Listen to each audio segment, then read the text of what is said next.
14ই জুলাই 2024-এ যখন রাত হলো, ঢাকা বিশ্ববিদ্যালয়ের প্রতিটি হল থেকে নারী শিক্ষার্থীরা বেরিয়ে এলো এবং তারা তখন স্লোগান তুললো, তুমি কে আমি কে, রাজাকার রাজাকার, কে বলেছে স্বৈরাচার স্বৈরাচার। আমি মনে করি যে মেয়ে শিক্ষার্থীরা যে হল থেকে বেরিয়ে এলো, ওটা ছিল আন্দোলনের সবচেয়ে একটা মোড় ঘোরানোর ঘটনা। অদ্ভুত ব্যাপার যে পুরো হলের মানে যখন এই স্লোগানগুলো দিচ্ছিল পুরো মনে হচ্ছিল যে পুরো বুম বুম একটা সাউন্ড ছিল।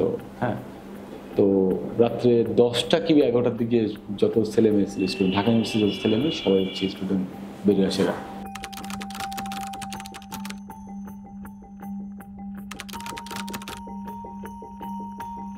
16 তারিখ যখন হচ্ছে সিটি কলেজের সামনে গেলাম, ফুটওভার ব্রিজে দাঁড়াইলাম, তখন দেখতেছিলাম যে ধাওয়া চলতেছে। দূর থেকে দেখলাম যে একটা ছেলেকে কোপ মারছে, ও পড়ে গেল, পড়ে ধরে নিয়ে চলে গেল। হ্যাঁ, এরকম ধাওয়া চলতেছিল। পরে আবার খবর পেলাম যে চানকারপুর মোড়ে হচ্ছে আবার সংঘর্ষ শুরু হয়েছে, আবার চানকারপুর মোড়ে গেলাম, ওইখানে চিত্র যে দেখলাম যে একদম ভয়াবহ সংঘর্ষ চলতেছে। ওই পাশ থেকে মানে শটগান দিয়ে গুলি করতেছে, আমরা দেখতে পাচ্ছি, কিন্তু মানে গুলি করেই চলে যাচ্ছে। যখনই ফায়ারিং এর শব্দ পাচ্ছিলাম, এই পাশ থেকে দেখছিলাম যে কেউ নাকি পড়ে যাচ্ছে। তো এই ভিতরে আবার এই পাশ থেকে ছেলে মেয়ে দেখলাম যে মানে হাতে গুলটি নিয়ে আছে, তারা হচ্ছে গুলটি দিয়ে হচ্ছে প্রোটেস্টারদের উপরে আবার ই করতেছে। মানে এই চিত্রটা প্রথম যে গুলটি দিয়ে যে মারা, হ্যাঁ, ওই দিক দিয়ে বন্দুক দিয়ে গুলি করতেছে আর এই দিক দিয়ে হচ্ছে গুলটি দিয়ে মারতেছে। দেখলাম যে কেউ চিকিৎসা ঠিকমতো পাচ্ছে না। তখন ডাক্তারকেও দেখলাম যে অসহায় অবস্থা, নার্স যারা থাকে, আসলে ইমার্জেন্সিতে তো পর্যাপ্ত ডাক্তারও থাকে না অনেক সময়, ইমার্জেন্সি বেডে এবং ফ্লোরে এবং রোগীদের সাথে যারা থাকে আত্মীয় স্বজন, তাদের বসার জন্য যে সিটগুলো থাকে, চেয়ারগুলো থাকে, টুলগুলো থাকে, এগুলো সব আহত রোগীতে কাউকে শুয়ে রাখা হয়েছে, কাউকে ফ্লোরে রাখা হয়েছে। দুইটা জিনিস এখানে দেখছিলাম যে একজনের হয়তো কম আহত মানে একজনের শুধু হাতে গুলি লেগেছে, তার অন্য কোনো ক্ষতি হয় নাই। তিনি আরেকজন যার মাথা ফেটে গেছে, মাথা দিয়ে রক্ত পড়ছে, তিনি তার সেবা করতেছে। ঢাকা মেডিকেলে আসলে এত পরিমাণ রোগী আসছে, কারোর হাতে গুলি, কারোর পায়ে গুলি, কারোর মাথায় গুলি। ইমার্জেন্সির যে ওই স্পেসটা জায়গা নাই, প্রত্যেকটা বেডে হচ্ছে আপনার গুলিবিদ্ধ আহত লোকজন শুয়ে আছে। রাত 10:30 পৌনে 11টার মতো বাজে। আমার বাসার যিনি দারোয়ান ছিলেন, দারোয়ানের ওয়াইফ দ্রুত তিনি উপরে দৌড়ে এসে খবর দিলেন যে গলিতে পুলিশের গাড়ি আসছে। বলতেছে সাংবাদিক থাকে কিনা এখানে কোনো। ভদ্রমহিলা দৌড়ে এসে আমার কাছে আসছে। তো আমি তাৎক্ষণিক তখন আমার এডিটর তাসনিম ভাইকে আমি টেক্সট দিলাম, তাসনিম ভাইকে জানালাম এবং তাসনিম ভাইকে জানার পরে আমাদের ইকতিসাদ আহমেদ, তিনি আমার সাথে কল ব্যাক করলেন। তিনি বললেন যে আমি তাহলে এখন কোথায় গিয়ে থাকতে পারি বা নিরাপদ জায়গা আমার জন্য কোথায় হতে পারে। এখন তারা বললেন যে রাতটা যদি এখানে কোনো অবস্থায় কাটানো যায়, ঢাকার অন্য কোনো জায়গায় আমার জন্য একটা সেফ হাউস তারা ব্যবস্থা করতে পারবেন। আমার ছোট্ট একটা ব্যাগের মধ্যে ল্যাপটপ নিলাম আর কিছু টাকা নিলাম সাথে করে। তো জাস্ট আমি ওরকম এক কাপড়ে আমি নিচে নেমে গেলাম।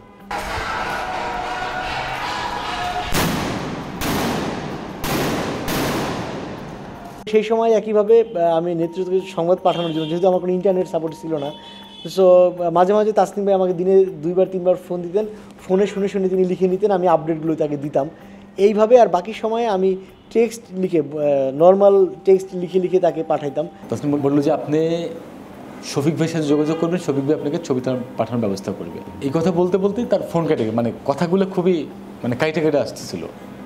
শফিক ভাইয়ের অফিসে গেলাম এবং ওইখানে যে ওপেন হয়ে গেল যে আমি নেট্রোনিজে কাজ করতেছি এবং আমি নেট্রোনিজের জন্য ছবি পাঠাচ্ছি।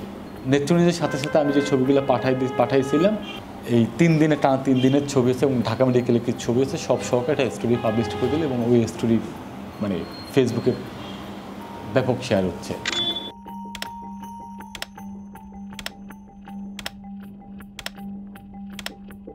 সারাদিন ছবি তুললাম। তাসনিম আবার আমাকে ফোন দিল, জীবন আপনার কাছে সেনাবাহিনীর কি ছবি আছে? আমি বললাম ভাই আমার কাছে তো যে সেনাবাহিনী ফায়ার করতেছে, ওরা সাজা নিয়ে একটা অপারেশন চালাইছে। তাসনিমা বললো যে আপনি যা আছে আমাকে পাঠান।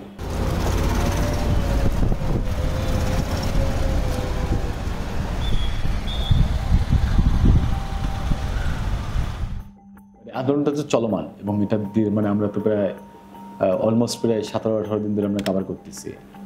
স্বাভাবিক আমাদের ভিতরে একটা ক্লান্তি আসছে।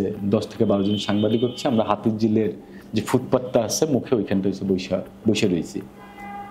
তো এই ভিতরে হচ্ছে ওই দিক দিয়ে দেখলাম যে একদল পুলিশ হচ্ছে ফায়ার করতে করতে আসতেছে।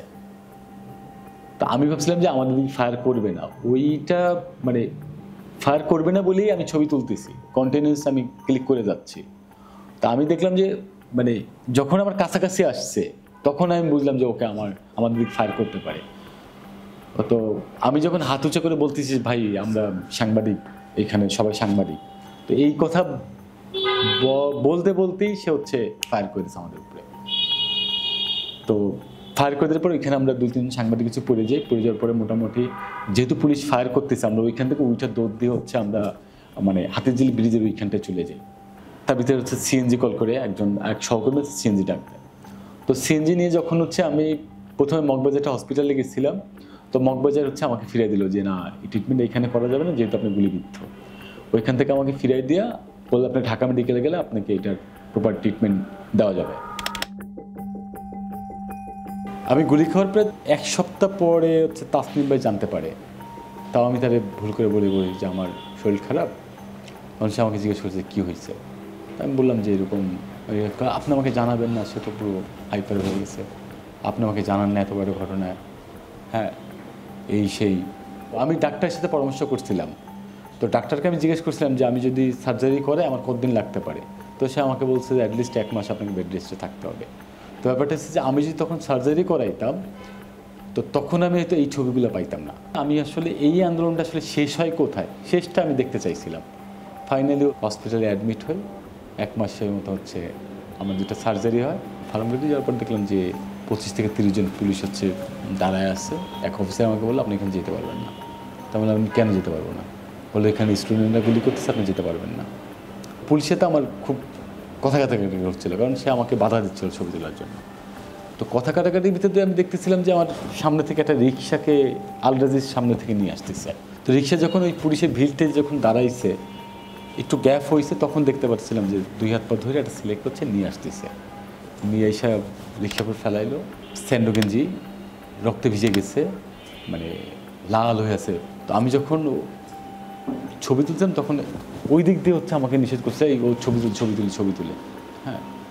তারপরে আমি কন্টিনিউ ছবি তুলে চালাই যাচ্ছিলাম।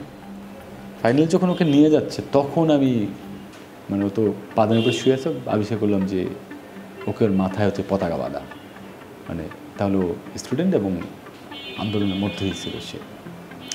এবং ওই রিক্সাটা যখন নিয়ে যাচ্ছিল ওর চোখটা নিভে নিভ অবস্থা, মানে একটা মানুষের মৃত্যুর আগ মুহূর্তে যেরকম হয় চোখটা নিভে নিভ অবস্থা, ওইরকম একটা আমাদের তাকায় আছে। ওইভাবে আমি কন্টিনিউ শাটার ক্লিক করতে দেখলাম যে রিক্সাটা আলরাজির সামনে এসে দাঁড়াইলো। যখন ওই ছবি প্রকাশ হইলো রাত্রে 12টা, ওর বাবা রাত্রে 3টার দিকে হচ্ছে আমাকে নক করে যে আপনি ওকে, মানে আমি নাফিজের বাবা, আপনি ওকে লাস্ট কোথায় দেখছেন? আমি বললাম যে সংসদের দিকে নিয়ে গেছে। তখন সে মানে যেহেতু সংসদের দিকে নিয়ে গেছে তাহলে সরদের দিকে নিয়ে যেতে পারে। তো তারা হচ্ছে পরবর্তীতে আমাদের ইনফরমেশন অনুযায়ী সরদিতে গেলে এবং ভোরবেলা তারা লাস্ট আইডেন্টিফাই করলো। এবং যেটা হয়েছে যে ওই ছবিটা যখন প্রকাশ হয়, মানে ওই ছবিটা হয়তো প্রকাশ না হইলে হয়তো লাস্টটা খুঁজে পাওয়া যেত না।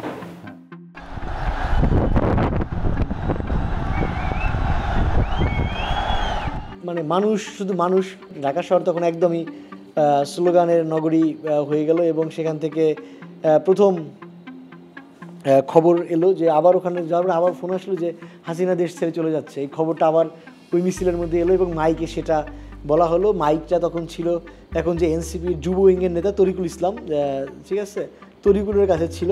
আমি আর আদিব তরিকুলকে ঠেলে রিক্সার উপরে তুলে দিলাম। তো ও রিক্সার উপরে দাঁড়ায়া বলতেছিল যে এই মুহূর্তে খবর এলো স্বৈরাচার পালিয়ে গেল।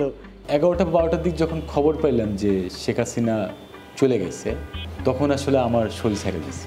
লম্বা একটা মাস যে পুরো ফাইটটা করলাম, তো শোনার পর আমার শরীর আসলে একদম ছেড়ে দিয়েছে। আমি শুনলাম যে উত্তরা থেকে একটা মিছিল আসতেছে।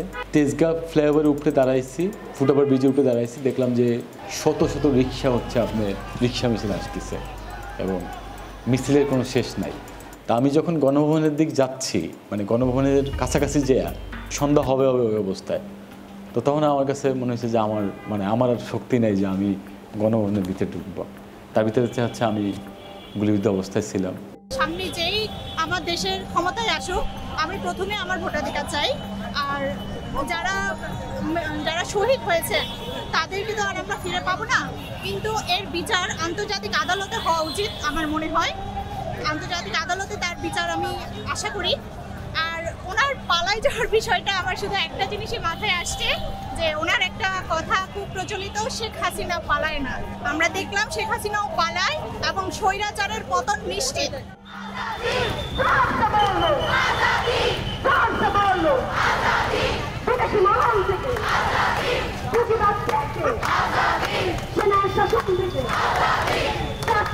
থেকে